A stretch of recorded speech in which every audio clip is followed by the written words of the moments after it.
සුබ දවසක් වේවා ඔයාලට. අදත් මම රසම රස මාළු කරි එකක් හදන හැටි තමයි කියලා දෙන්න යන්නේ.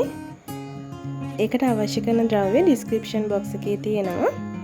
අපි බලමු මේ කිරට හදන මාළු කරි එක හදාගන්නේ කොහොමද කියලා. ඉස්සෙල්ලාම මම මැටි ඇතිලියක් තමයි අරන් තියෙන්නේ. ඒකට පොල් තෙල් මේස හැඳි දෙකක් දැම්මා. ඊට පස්සේ උළු හාල් දැම්මා.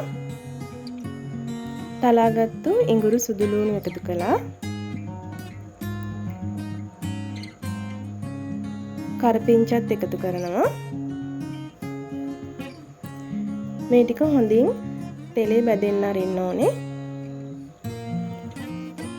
ඒ බැදීගෙන එද්දී බීලුණු ගෙඩි කාලක් විතර කපලා එකතු කරගත්තා. අමු මිරිස් කරල් දෙකක් කපලා එකතු කරගත්තා. ඒ වගේම තලාගත්තු එනසල් කරාබනටි කුරුඳු පොතු එකතු කළා. තක්කඩලි ගෙඩි භාගිකුත් මම මේකට එකතු කළා. මේ ගන්න ප්‍රමාණයන් ඔයාලා ගන්න මාළු ප්‍රමාණය මත තමයි රඳා පවතින්නේ. මම අද මාළු ග්‍රෑම් 300ක් විතර තමයි අරන් තියෙන්නේ. ඒකට ගැලපෙන විදිහට තමයි මේ පහේ කුඩු මම එකතු කරන්නේ.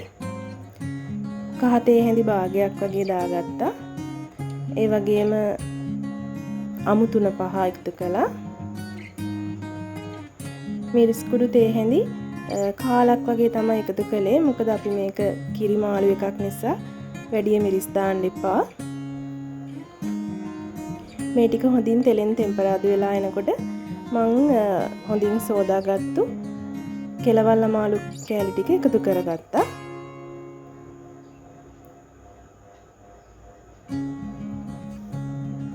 මේකට තලපත් මාළු, තෝර මාළු ඒවත් ගන්න පුළුවන්. ඊට පස්සේ රසානුව ලුණු කුඩු එකතු කළා, ගම්බිරිස් කුඩු එකතු කරා.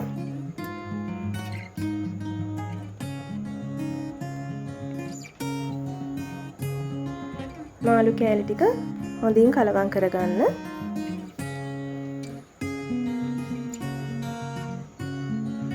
ටික වෙලාවක් ලිප උඩ තියලා පොල් කිරි කෝප්ප එකහමාරක් විතර මම එකතු කළා. අපි මේකට වතුර දාන්නේ නැහැ. පොල් කිරි වලින්ම තමයි අපි මේක පිසගන්නේ. පොල් කිරි ටික රත් වෙගෙන එනකොට අපි මේක හැඳි ගන්න පටන් ගන්න ඕනේ. මොකද නැත්තම් කැටි ගැහෙන්න බලනවා.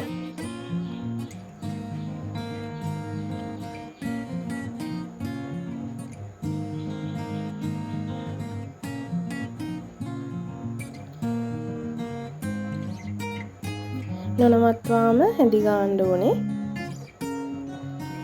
මේ වෙලාවේ ඔයාලට ලුණු රස මදි නම් ලුණු එකතු කරගන්න, ගම්බිරිස් රස මදි නම් ගම්බිරිස් එකතු කරගන්න ආයිත් පුළුවන්.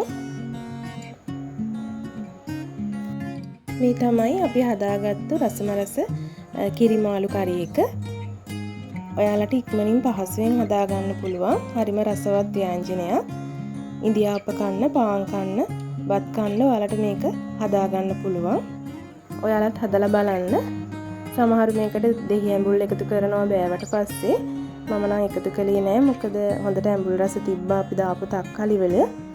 මේ වගේ තවත් වීඩියෝ එකකින් හම්බ වෙනකන් ඔයාලට සුබ දවසක්. තාමත් අපේ channel එක subscribe කරලා නැත්නම් subscribe කරන්න. ළඟම තියෙන bell icon එකත් click කරන්න. ගිහින් එන්නම්.